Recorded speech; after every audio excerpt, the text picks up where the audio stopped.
Karşıyaka, Moğma, Tarbakavatılar, самый bir çalkan melodiya, Andrei Starkov.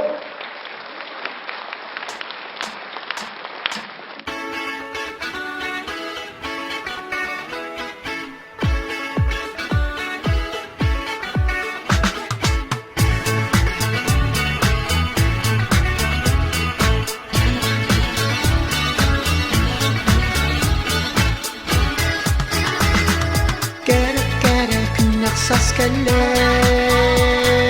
Katya seme jonnak momaha Kelle kışta taptal bu keme İki sürak doğar boğalara Nurgun sibekki kurudu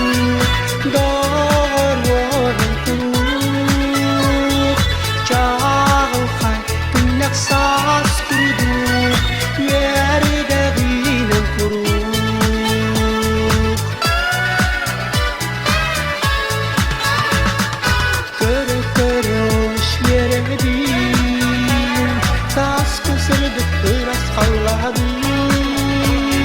Sandari çiti zettin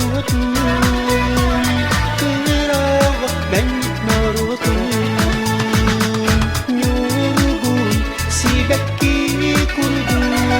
Doğaronan kuruk Çağıl kay günnak sas kurdu Yerde ginen kuruk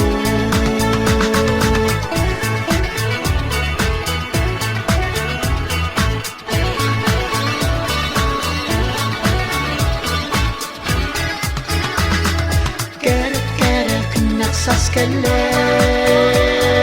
Katya seme jonnak momaha Kelle kışta taptal bu keme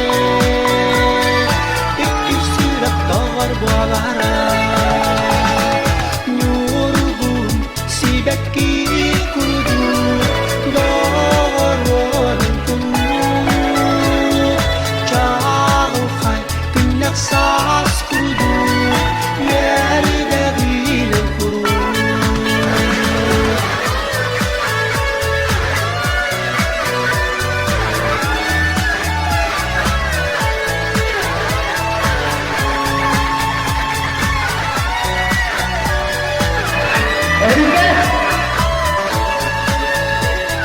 Nurgun sibekki kuruduk Doğar boğarın kuruk Çağıl kay günnak sas kuruduk